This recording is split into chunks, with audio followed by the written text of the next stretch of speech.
Today marks 80 years since the deadly attack on Pearl Harbor. Japanese planes bombed the Hawaiian naval base, claiming more than 2,400 American lives. At least 19 ships were damaged or destroyed over the course of the 75-minute sneak attack. Members of the U.S. Navy gathered yesterday to remember those who died on the USS Utah. Utah was hit by 2 torpedoes, which caused serious flooding. Utah capsized, killing 58 men in 12 minutes. World War II veterans across the country have been preparing to travel to Hawaii to honor those who made the ultimate sacrifice. And with each passing year, veterans say it's crucial not just to remember the attack, but to teach younger generations about it so history does not repeat itself.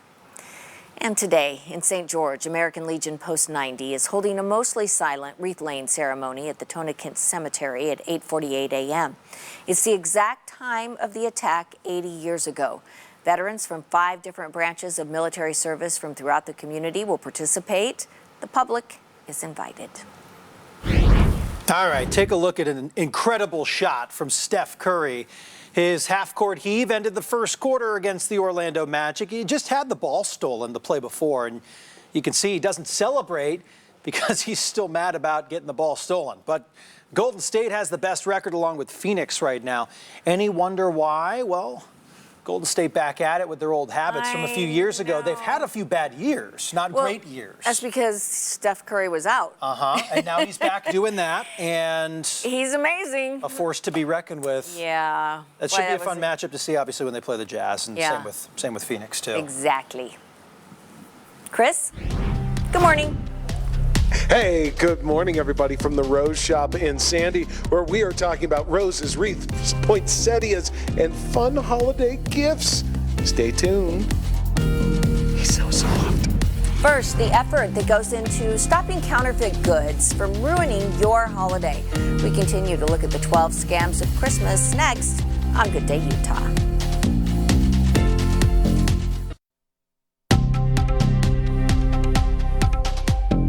Gifts that seem like a steal, they could be counterfeits. Customs and Border Protection agents see it every day. Knockoffs that look like the real thing.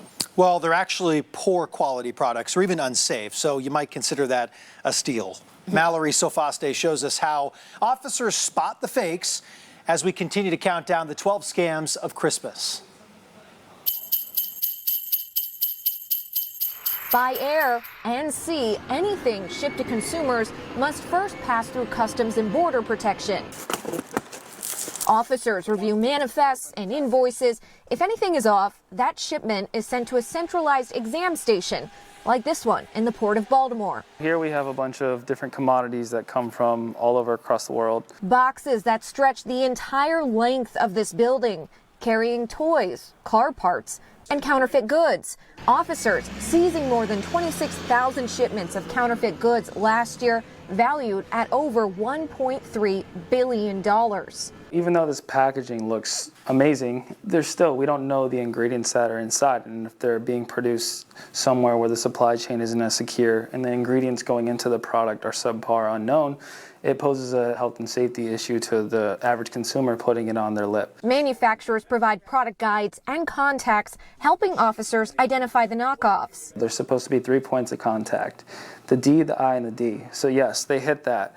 So you're like, all right, this is probably legit on first look. But then if you go deeper into the product guide, you notice on the interior part of this shirt, this is where the red flag lies. There's no writing on this label. But Customs and Border Protection Officer Shane Smith said counterfeiters are crafty.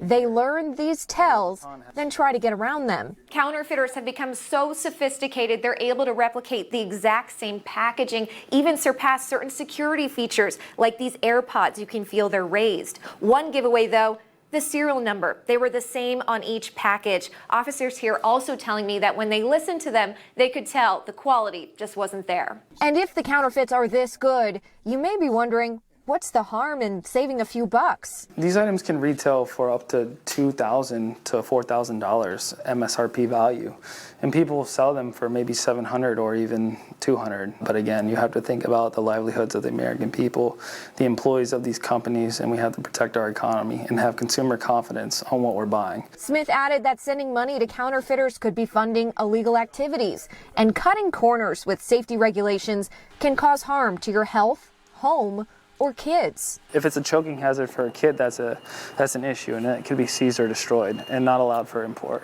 CBP has teamed up with the Consumer Product Safety Commission to identify hazardous toys and test for different metals and chemicals. These swing seats recently flagged for unusually high lead content. So kids could potentially be touching this, swinging on the swing, and then, touching their binkies or their mouths, and they could be ingesting harmful substances. We're talking hundreds and hundreds of swings that can be on different playgrounds in every suburb of the state of Maryland, potentially. The top counterfeit products seized by CBP are handbags and wallets, clothes, shoes, watches and jewelry, and electronics. CBP is also warning about counterfeit pharmaceuticals. They've seen a rise in counterfeit COVID tests, face masks, even COVID treatments. With your 12 scams of Christmas, I'm Mallory Safaste.